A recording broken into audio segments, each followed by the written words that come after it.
here in Cincinnati, Ohio, and we're going to be talking today about mental health, about keeping your mind so that we won't lose our mind during this crisis of the pandemic. I'm so excited that pastors are called to shepherd people's souls. That means that we care about not just the physical part of you, but the immaterial part of you, how you're doing mentally, how you're doing emotionally, and the kinds of choices that you make when you're under stress. And so today we're trying to have a conversation that might help some folks in various situations who are struggling with anxiety, struggling with isolation, struggling with family relationships, struggling with grief. So we invite you today to ask questions, to listen to the insight that Pastor Cindy has, and to join in the conversation. It might even start a subsequent conversation with your friends or family at home. We care about you. The warehouse is a place of transformation, and the Bible says that we are transformed by the renewing of our minds as we take in the Word of God, as we partake of a loving community, and as we're in the presence of God. So welcome, Pastor Cindy. We're so glad to have you today. And I just want to give you the opportunity to share a few of your thoughts, an overview of things that you've been thinking about as the crisis has come, and things that you think might really help folks. Okay, thank you for inviting me. I'm so glad to be a part of this. And I have thought a lot about this whole crisis situation that we find ourselves in, that we have lost our normal. And that's a hard place to be in when everything has changed. We're used to going to work, we're used to go shopping, our kids go to school, our lives have been totally changed as a result of this pandemic. And so I've thought a lot about how we can handle this and how we can stay mentally healthy. The big concern is staying physically healthy, that we don't catch this virus. But it's also really important that we stay mentally healthy. And I think one thing we don't think enough about is how interconnected we are, the parts of us, our mental, physical, spiritual, emotional, and relational. And those aren't just separate things in separate categories, but they're very much woven together. And you can see how in the crisis that we're facing right now, that while it seems to be a physical crisis, it's affecting our minds, it's affecting our relationships, it's affecting our emotions.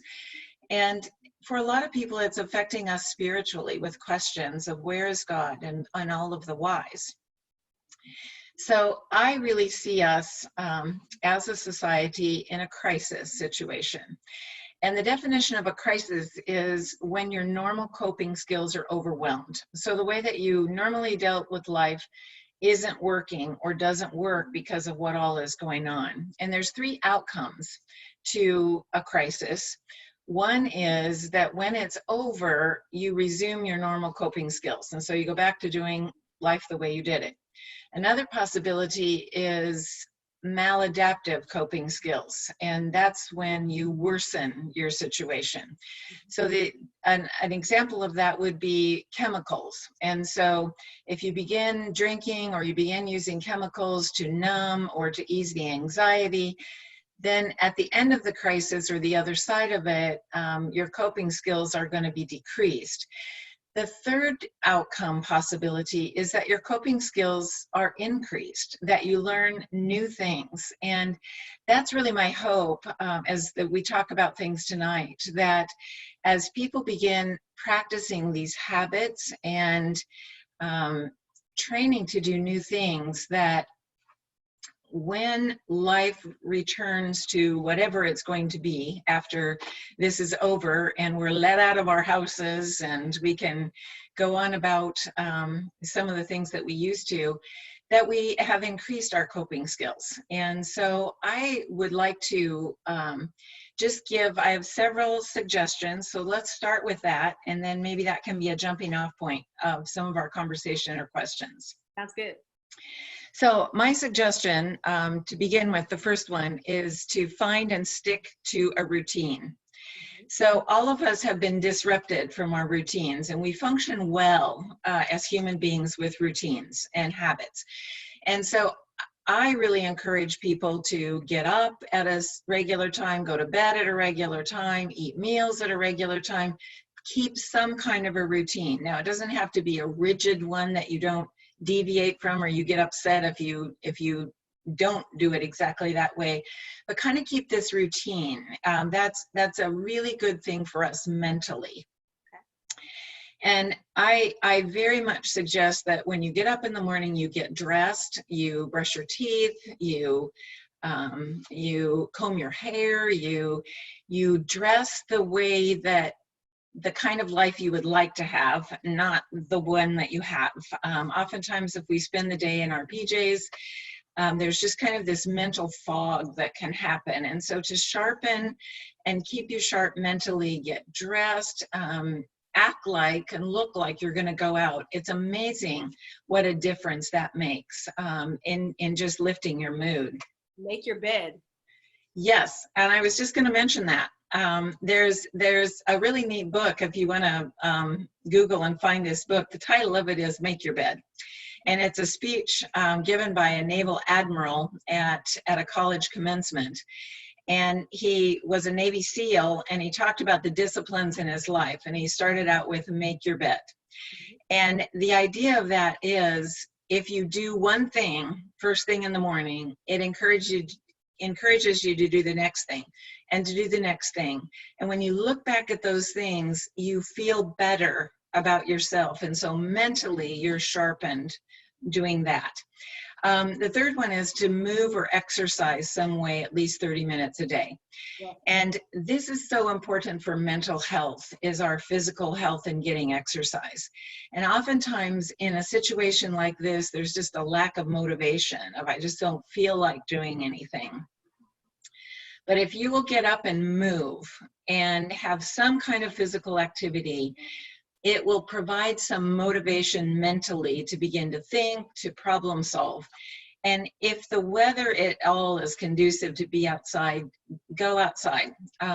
Sunlight increases serotonin in our brains. And so again, we're getting mental health by having some sunshine. So if you live in a place that you can go out and take a walk or take a bike ride or something outside, just move for 30 minutes a day. It really increases your ability to think.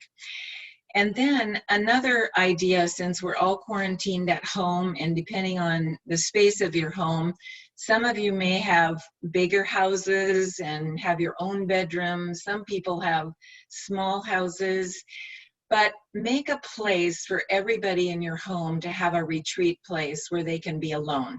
That's great. Now, you might need to partition off something. For kids, a fun thing to do is to make a fort out of blankets. But just have a space for every person, and maybe take turns if you have to do that, where everybody else leaves this space and one person gets it for a while. But when we are with people all of the time and we're not used to that, it really helps to have a retreat space. And so take some time each day and retreat and just be by yourself, where you're not seeing or hearing other people. Funny story, I was talking to my 15-year-old grandson who was telling me how difficult of a time he's having. He's an extrovert. He really misses his friends. He misses going to school.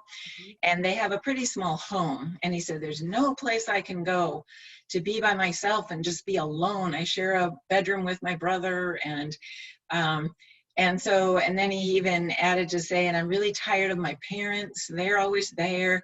And so I think if we can, in each of our spaces, make a retreat space, that'll really provide a break, a mental break. And when you are in your retreat, use it to do something that's relaxing or fun. So, maybe read a book, or maybe listen to music with headphones. Maybe that's the time for you to meditate, spend time with God, but just have some alone time. And in our families, help each other do that. Honor that for each one of your family members, including children.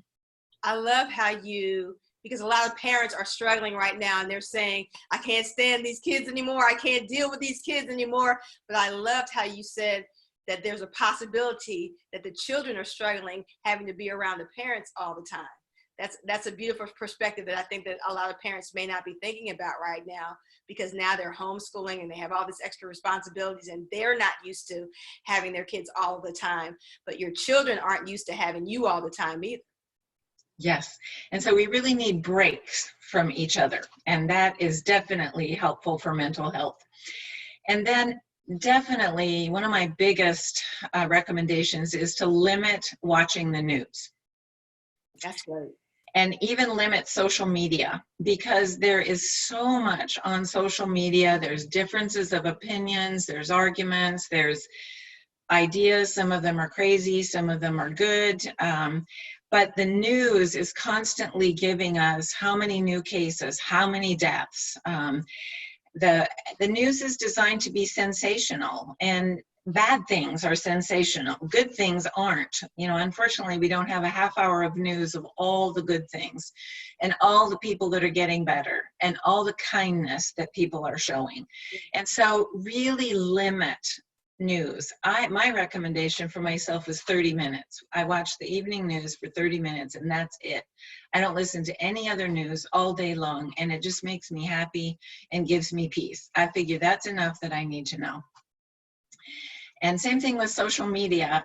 Parents, you can read a lot of these ideas of crafts, and it can make you compare yourself and say, oh, I'm not doing that, or we're not having fun. And so social media can really mess with our minds. It can give us good ideas, but it can also set up comparisons and just really some judging of ourselves if we're not doing as well as everybody else is and having as much fun as they are in quarantine. If we think that we're not having as much fun. Yes. Yes, yes. The fifth thing that I recommend is to find humor and beauty in every day. Really intentionally look for that. If you are going to be on the internet, look for funny videos. If there's things that you follow or that you enjoy, watch funny cat videos, the grumpy cat, anything that is amusing and entertaining to you and makes you laugh. Because laughter is something that definitely elevates serotonin levels and helps us have healthy minds if we can laugh at everything. And again, parents, I know it can be aggravating at some of the things your kids do and the stuff that they get into, but if you could kind of change your perspective a little bit and see the humor in it and try to laugh as much as possible. Smile at your kids, smile at your family, intentionally do that. Just doing that is something that changes our perspective and our mood.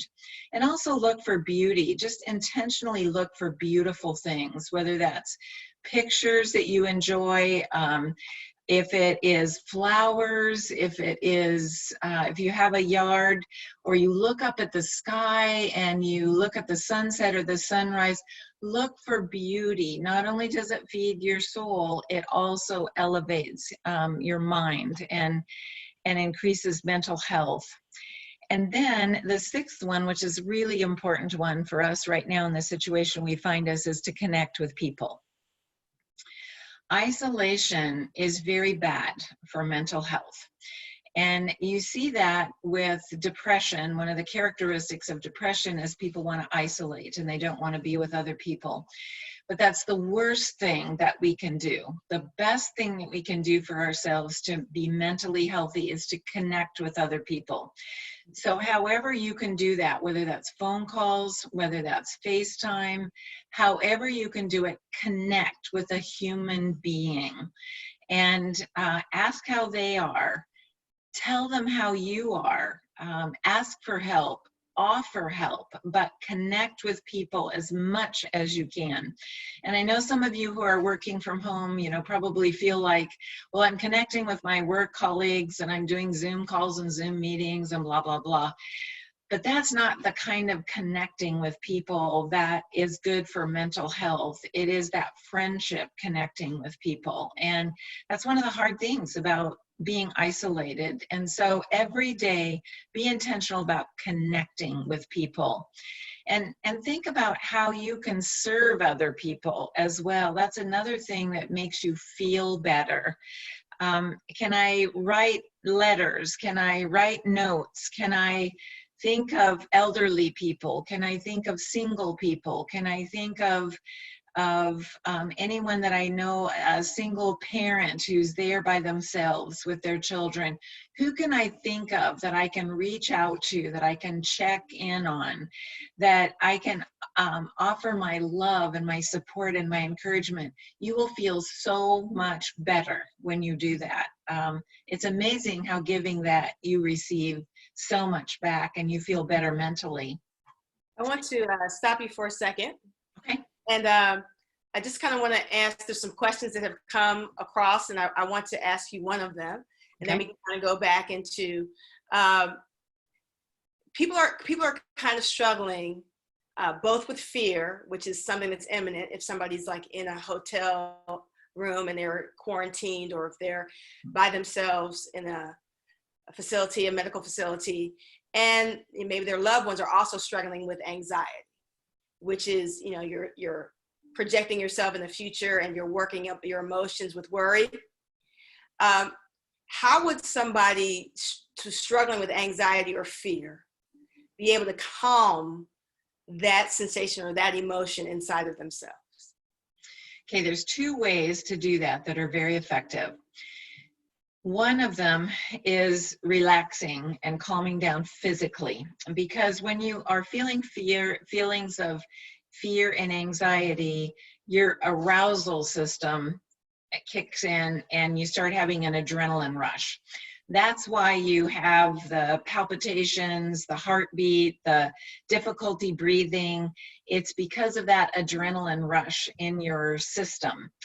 And so the way to calm that down is some type of physical activity that will help calm you down. The other thing is your thoughts. Our thoughts drive our feelings. So first we have a thought, and based on our thought, we feel something.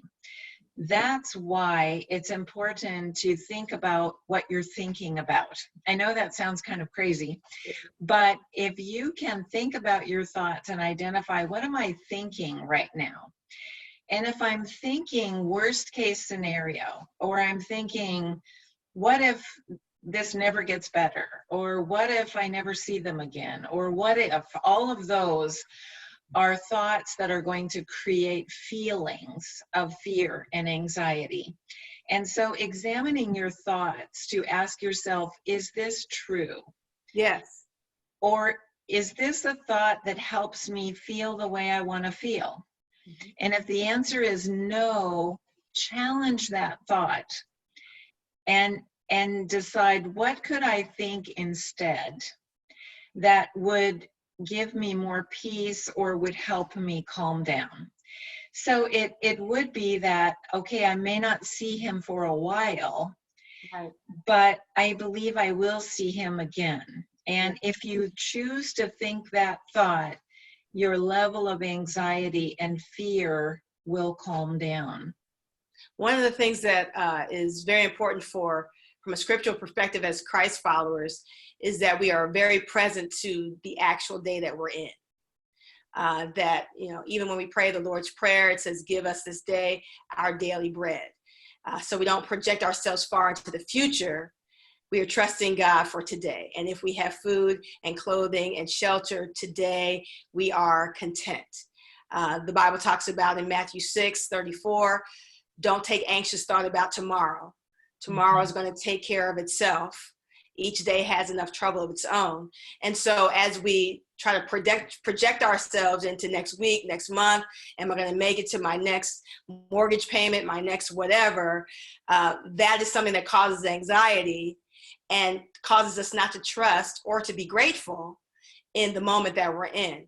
And I think that gratefulness is something that is lost on us right now because so much is discombobulated, so much is frustrating, and so much is uncomfortable, that's what we've been focusing on.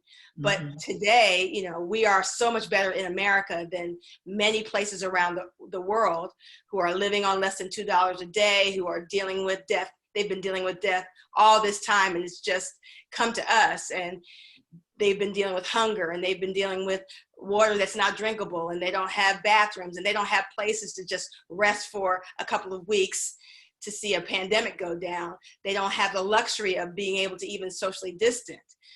So we have to be able to be grateful, and gratefulness, I believe, is something that helps to have mental health for us.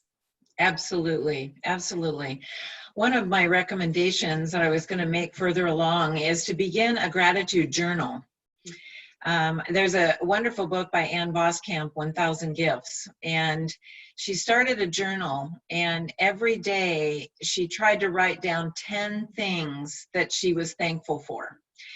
And they were really little things. You know, we tend to think about gratitude. I'm thankful for my family. I'm thankful for my bed. I'm thankful for my home. But we forget about, I'm thankful for that red cardinal I saw sitting there. That was just such a pretty sight. Or I'm thankful to see the spring blooms coming out. Or I'm thankful that I could walk up the stairs and not be out of breath. Or just intentionally looking for things to be grateful for and write them down.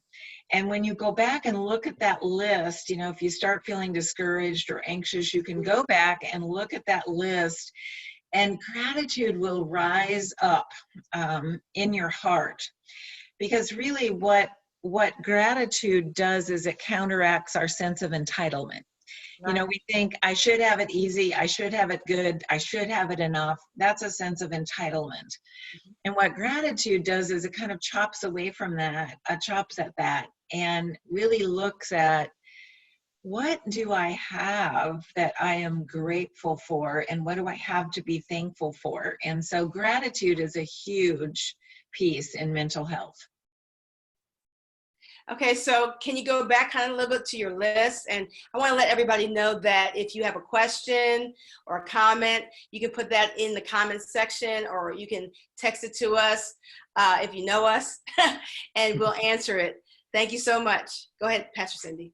Okay, well, my next point was what you started talking about, which was focusing on today. So it's mentally unhealthy to always be thinking the what ifs. Now, there's a certain amount of that we do when we plan for the future. Obviously, we think, you know, what if I want to save some money and I want to do this, so if my car breaks down, or if we want to take a vacation or something, there's that kind of future planning. But worry has to do with the idea of going places that you may never have to go. And it's called crossing the bridge twice.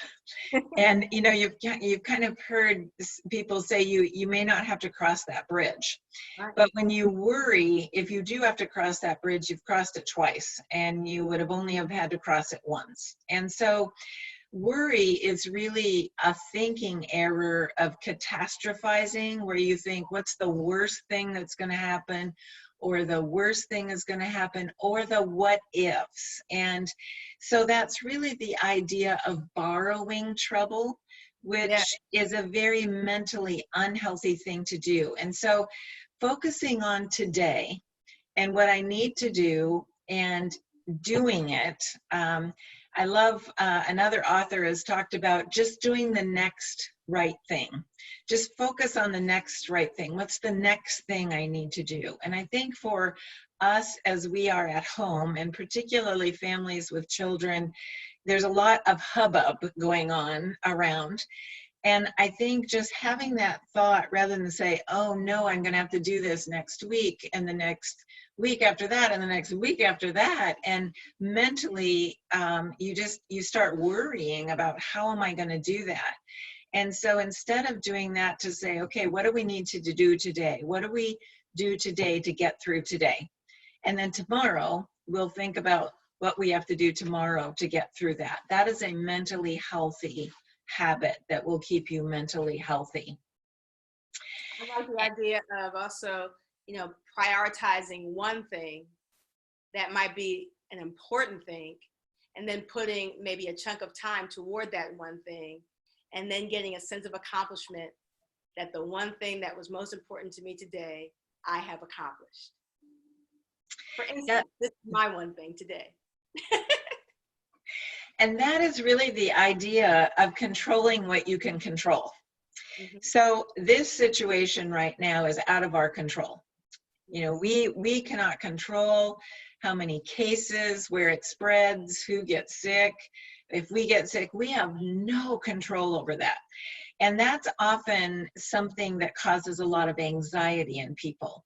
So one of my recommendations for that is control something you can control and do it well. So for example, choose a project like organize a closet. I can control that. And so I'll just control it as much as I can. That's something I can control.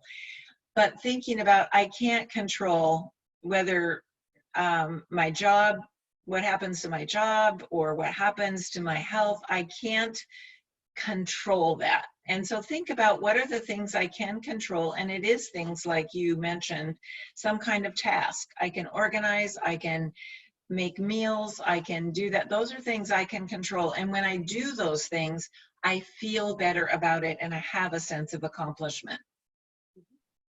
Keep going. Okay, I have one more thing. You told me to limit my list of things. So I have one more thing for families.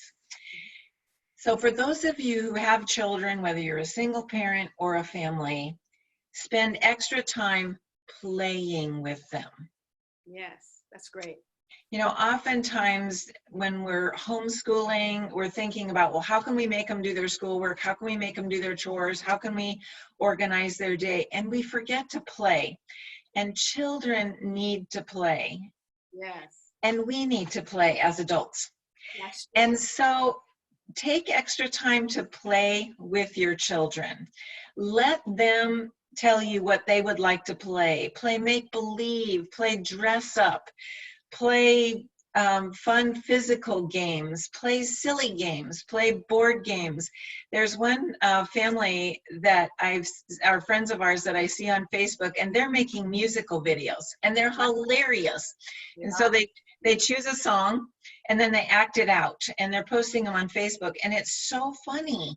And they've said that they just laugh. And so think of something to play together. And your children are going to maybe have more behavior problems than they normally do because they are out of their routine. They miss their routine of going to school, being in class, being in there, having their classroom rules, having their teacher, having their recess, having their lunch. So because they feel out of control, they're probably going to act out. And so have grace for your children to understand they're not just being bad, but they have anxiety and worries, and their lives have been upended also. And so deal gently, try to respond gently. And that's why I think it's so important to just keep in mind to smile at your children. Smile at them, surprise them by smiling at them. They might at first wonder what you're up to, but just smile and really try to enjoy them and the facets of their personality and how funny they are. And I know that the siblings are going to fight more. Part of sibling rivalry is for your attention as a parent. So if you will be proactive and give them more attention, it may decrease the amount of sibling rivalry. And then they are going to have fun, especially if you can go outside, you can throw balls, you can play jump rope, you can play hopscotch, you can think of your childhood and things that you used to do and play with your children. And I think you'll see it really bringing some smoothness to your family functioning, and it'll be mentally healthy for you and for your children. Along with that idea, kind of like what you were talking about, getting a time alone personally, maybe a parent could, with multiple children, set aside particular times with each child in order to give them the attention that they need? Is that something that could help? Yes, because children do want attention. If they don't get good attention, they will work on negative attention. They're happy for any attention. And so if you'll be proactive in giving them attention, they're less likely to act out to get your attention. Now, I know this is going to be really hard if you're working at home. I've talked to some of the young families in our neighborhood, and both parents are at home and they have small children. And they said it's just really tough. We're both trying to work from home and take care of our children. And so I think that this is going to require some creativity of, you know, do you get them set up with some kind of art project, or do you get them going something and then tell them they need to stay there for 30 minutes while you do something? You can set a timer. But think of some strategies, because it is very stressful for you to try to work from home and take care of your children also. Okay, so I wanted to limit the list of things that we talked about initially so that we could open up to the questions. We have some questions that are already out here, and so we want to kind of start to roll into those. I want to talk about single people. Single people are about 49% of the population, but a lot of the discussion around the struggles that people are experiencing throughout the pandemic have been about families. Mm-hmm. What is your thought or advice for single people who might be feeling isolated? They might not even necessarily be single parent. That might be something different, but a single person who is struggling where they normally would be able to go out and be active, all those kind of things. I think being single and being stuck at home would be a very difficult thing, very, very difficult thing. Even if you're an introvert, it's awful for an extrovert where you can't be mingling with people, but even for an introvert, people need people. You know, we are relational, and we're made in God's image, and God is relational, and we are relational. We need people. So I would say it would be very important for single people to reach out and connect. And for those of us who are with families, that we remember singles and reach out to them. So I think there's responsibility on both sides. A lot of times I think singles feel bad and they don't want to be seen as needy, but for mental health, it is so important that you be proactive to reach out and say, I just need to talk to somebody for a while. And you know, maybe we could watch a movie together. I'm not up on all the latest technology, but I've heard you can have watch parties where you can watch a movie together and comment on it. But I think being as creative as possible to connect with people, because it's dangerous to be alone. And also the same things that you were talking about earlier in terms of your own family, trying to connect with your family, your grandparents, other people that are close to you, reading a book together, discussing that book. There are a lot of things, if you kind of get your mind in a little bit more of a creative space, to connect with people, help people, take people meals, those kind of things, to make yourself feel connected, not just to your family, but to your community. Right. And I would say I've been trying to figure out how to play games with my grandchildren by FaceTime. But even that kind of creativity, if you can FaceTime that you do something together, or thinking of a shared activity that you're thinking and planning, and but just being really important to connect. So I want to move a little bit into this whole deal of work. You know, you're talking about how we are creatures of habit, and we like, you know, habit and consistency. And now for some people, everything has changed suddenly. They may have been used to going to the office, and now they're working from home. And there's been a lot of funny videos about what working from home actually means. Some people are having trouble making boundaries of their time, to say, I'm working at home and now it's spilling over into my family time. It's spilling over into, you know, how do I stop working? How do I not feel guilty about the productivity that I have? How do I become kind to myself, even though I'm just totally discombobulated by having to work at home?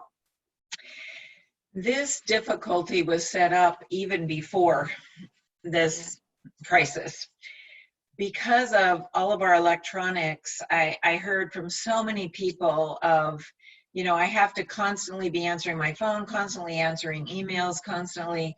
And I think that this is a time that we really need to have good boundaries. We needed them before, but we need them even more now. To say that at X time, whether that's 5 o'clock, 5:30, 6 o'clock, I am finished and I am going to turn my attention to my family. For our mental health, spouses and children, they really need our full attention. And so if you're trying to multitask, multitasking does not work. We are not good at multitasking. And so I think mentally to realize that multitasking is not productive. And there's just a lot of studies about that, of how it is not productive. We think we are being productive, but we're not. And so thinking about having this routine of I'm going to work from 8 to noon, and then I'm going to take a break, and then I'm going to work, but somehow setting those limits and those parameters requires good boundaries, but it's so necessary, because otherwise you're going to find yourself thinking I have to work 24/7, and that is bad for your mental health. It's bad for your family, it's bad for your marriages, it's bad for friendships. And so I think working from home is just making that situation worse, which was already happening, where people felt they had to be available all the time. It seems like we're in the situation where we know this is a crazy situation that hasn't happened in 100 years. But on the other hand, we feel guilty because we're not, we're Americans, we're achievers, and I should be nailing this coronavirus pandemic situation. And so then you feel guilty about your inability to be perfect at work, or be perfect in your parenting, and you were not giving ourselves the kind of mercy and kindness that I think that we need to give ourselves some slack. This is a really difficult situation. Absolutely, and I probably should have added that to my list. Perfection is such a dangerous thing. We are not going to parent perfectly. We're not going to work perfectly. Our houses aren't going to be perfect. Our meal planning isn't going to be perfect. We're not even going to disinfect perfectly. I've watched some videos and I look at that and I go, oh my goodness, I could never do that, to do all of that if I were trying to perfectly disinfect my house constantly. And so I think that letting go of the idea of perfection, it's impossible, and it's dangerous. It is a very damaging thing for us mentally to even try to be perfect. I think what we need to replace it with is the term good enough. What is good enough?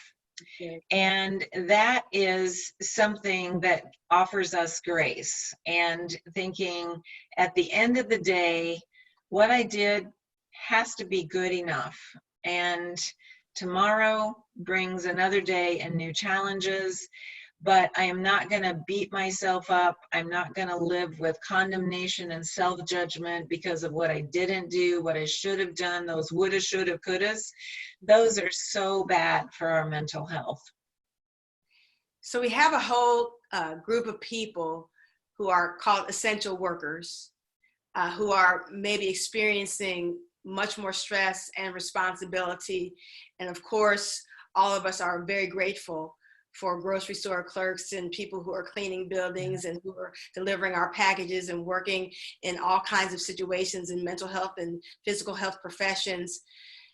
But they're working tireless hours. They're maybe not getting the kind of sleep that they need, maybe this kind of support, and even the financial support that they need. What would you say to these essential workers that are driving our trucks and bringing us food and doing so many things that we take for granted, but now we're seeing their importance? Well, I think, first of all, if you are an essential worker, it's so important to know that there is crazy extra stress on you, because there's a feeling of ambivalence when you talk to people who are essential workers. On the one hand, they're glad they have a job. They're glad for the income. Mhm. And on the other hand, they're afraid of being exposed and catching. And those two things are really difficult to hold together. And so extra stress comes from that, especially if you condemn yourself for saying, well, I should be glad that I have a job. I should be glad that I have an income. That is adding extra stress. What is mentally healthy to do is to admit the reality. I've got these two things I'm trying to balance, and they don't fit well together. I have to go to work, and work is dangerous, or it's possibly exposing me. And if I'm exposed, I'm exposing my family, and that's scary.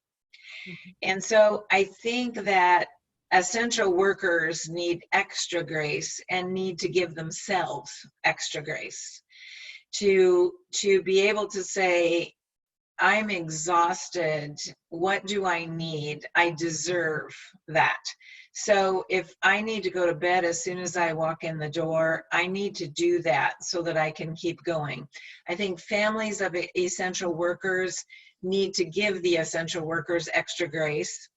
And there just needs to be a whole lot of grace that we give each other, kindness, compassion, understanding, because the essential workers are carrying a heavy load. I love, even if you're not an essential worker, I love because we're not taught how to deal with mixed emotions. We're generally just taught mad, glad, sad, and afraid, and not hardly any of the other nuances of emotion that actually exist. And it's very hard for people. You know, we can see that this virus pandemic is scary, yet at the same time, it may have brought our families together. And, you know, there's this kind of, you know, this guilt, this back and forth pendulum of a swing of emotion. I can't be happy because I've always wanted to have time with my husband, but now, you know, under these conditions, no, that's not right.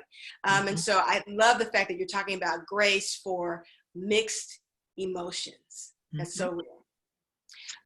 And you can have more than two, as you just mentioned. You know, there was kind of the relief, oh good, I can work from home, I don't have to dress up, we don't have to rush out the door. And then there's, oh no, I don't like being with my kids all day long, that's hard. And you know, you can beat yourself up and judge you for those feelings, but you can feel all of those feelings at the same time. You can be grateful for extra time with your family, you can dislike having to cook extra meals. So I think it's important to acknowledge that, accept it, and not beat yourself up. That is very damaging for mental health when we're judging and condemning ourselves. I want to go into something a little even deeper. What would you say to a person that they are quarantined with someone who is physically abusive, mentally abusive, or just causes them anxiety and there's stress or conflict in the relationship and not peace? How would you address someone who's feeling that, you know, maybe they're in foster care, or maybe they're, you know, struggling with something that, you know, their work was an escape? That's a hard one. If someone is in physical danger, I would advocate getting out of it, however that might be possible. I don't think people should live in physical danger, and I don't know whether that's calling 911 or what, but removing yourself. No one should be physically injured and hurt during this time because of quarantine. And so I would say, if at all possible, if it's physical abuse, get away if you can somehow, and I'm not sure how that would be.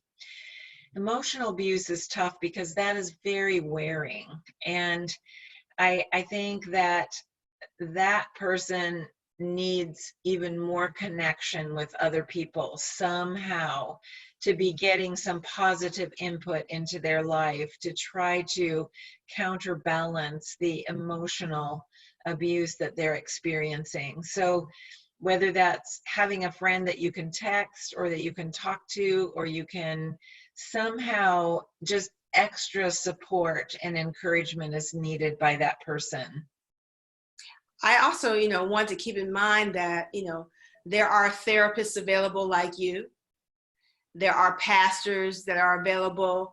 And it's interesting that pastors and churches are called essential workers in this situation, because I think that, there are a lot of reasons why the service that we provide as pastors to help people with their mental and emotional and spiritual and relational health is something that is really needed during this pandemic.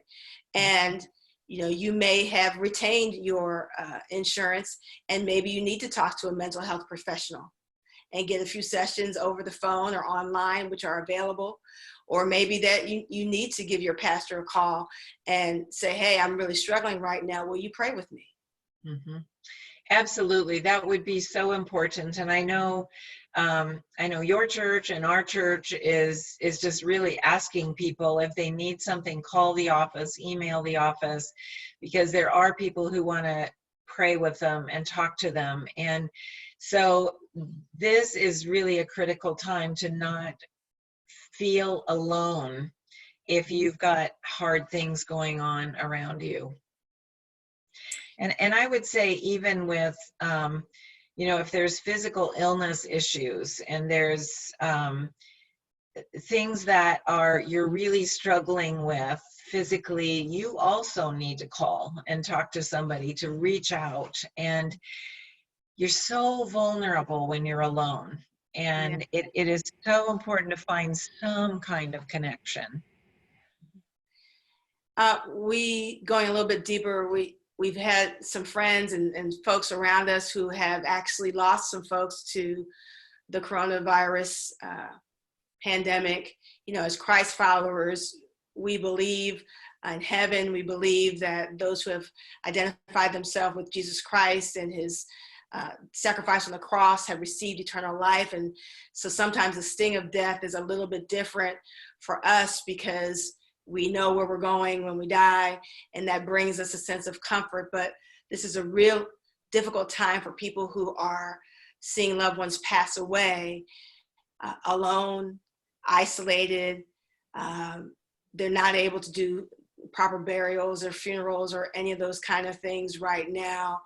And so you have this combination of grief and a lack of closure, and just maybe even guilt, or things that, sometimes when you're in that space, we're pastors, so we know that people resolve relational conflicts in those times and say things that, help people to heal wounds that might have happened in their relationship.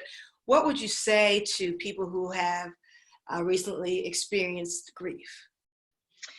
This is one thing about this epidemic and our current situation that concerns me greatly. I am really troubled for the people who lose a loved one and can't be with the person in the hospital, to be visiting them until they die, and then also cannot have a funeral and can't have people gathering around them, because that is something that is comforting. The rituals that we have around funerals, which is to have this closure of accepting this person is really gone, and then having people gather around and share memories and to hug and to hold, those are the things that are really comforting. And I feel greatly concerned about this, because it is going to cause what's called complicated grief. So there's going to be grief already from the loss, but it's complicated by the fact that you are enduring it and suffering it alone, that you don't have people to come alongside you and to hold you and to physically be with you. So being alone when you are in grief is very dangerous. And so I really hope that when you know someone has a loved one in the hospital, that you really reach out to that person, that you call, that you try to connect somehow.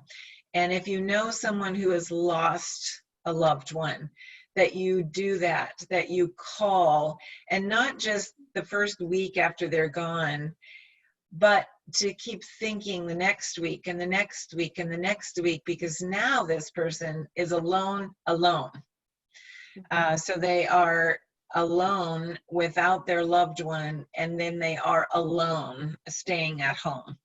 And so I think as human beings, we will have to be much more intentional and unselfish enough to think about other people and to reach out and care. I am really hoping that happens, because I'm concerned about people in this time when they lose their loved ones.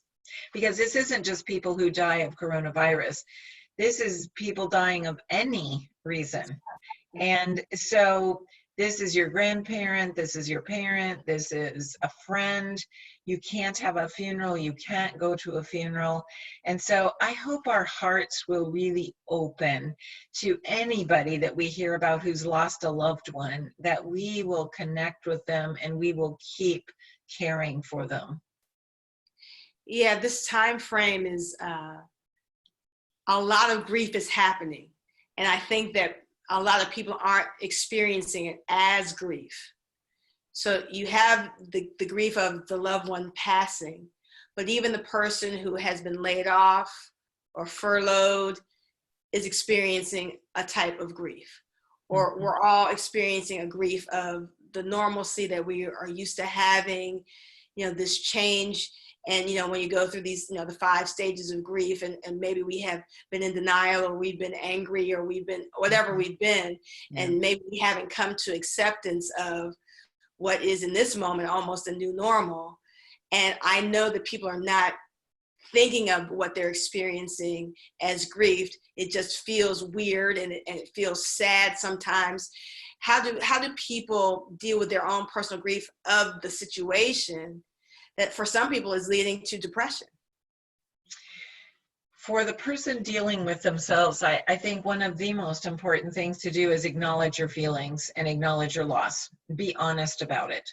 And so, as you mentioned, any kind of loss, grief is the normal response to any kind of loss. So whether that's losing your job, whether that's losing your way of life, whether it's losing things that you had, because loss can be losing something you had, it can be losing what you could have had and you didn't. And so there is a whole lot of grief going on in this time. And I think we need to be really honest about it ourselves, to be honest with our feelings that I am angry, or I am sad, or I am discouraged, or I am feeling despair, but to be really honest with those feelings and not try to talk yourself out. I shouldn't be feeling this way, or at least I have. And that's one of the phrases I would want to tell everybody is, if you find yourself saying at least, you are trying to talk that other person out of their feelings, or you're trying to talk yourself out of those feelings. So if you say, I really miss going to work, but at least I have a job, it means you're invalidating that feeling of sadness that you miss going to work. And so same thing with a death. Well, at least he's going to heaven, or where he is, or at least. So guard against that phrase at least, because what you do when you say at least is you are invalidating your own feelings or the other person's feelings. That leads me to the importance of listening and empathy, that we offer that to other people. We are so quick to give advice or to try to say something we think will make them feel better. Mhm. And that is so unhelpful and so hurtful. So when somebody starts talking to you about the loss of their parent or their job or their life, we're so quick to say, oh yeah, I had that too, or I lost that, or I know how I feel, or oh yeah, my mom had that, or this or that. And we are not listening. We're not letting that person talk about what's inside of them. We're not inviting them to open up and to let out the things that are hurting inside of them. There's a scripture in James in the Bible that is one of my favorites, James 1:19. It says, be quick to listen, be slow to speak, and to be slow to get angry.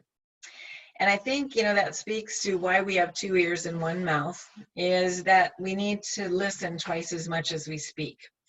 And in this time with people who are grieving and are suffering losses of so many different kinds, the best thing that we can offer is listening. It's not advice.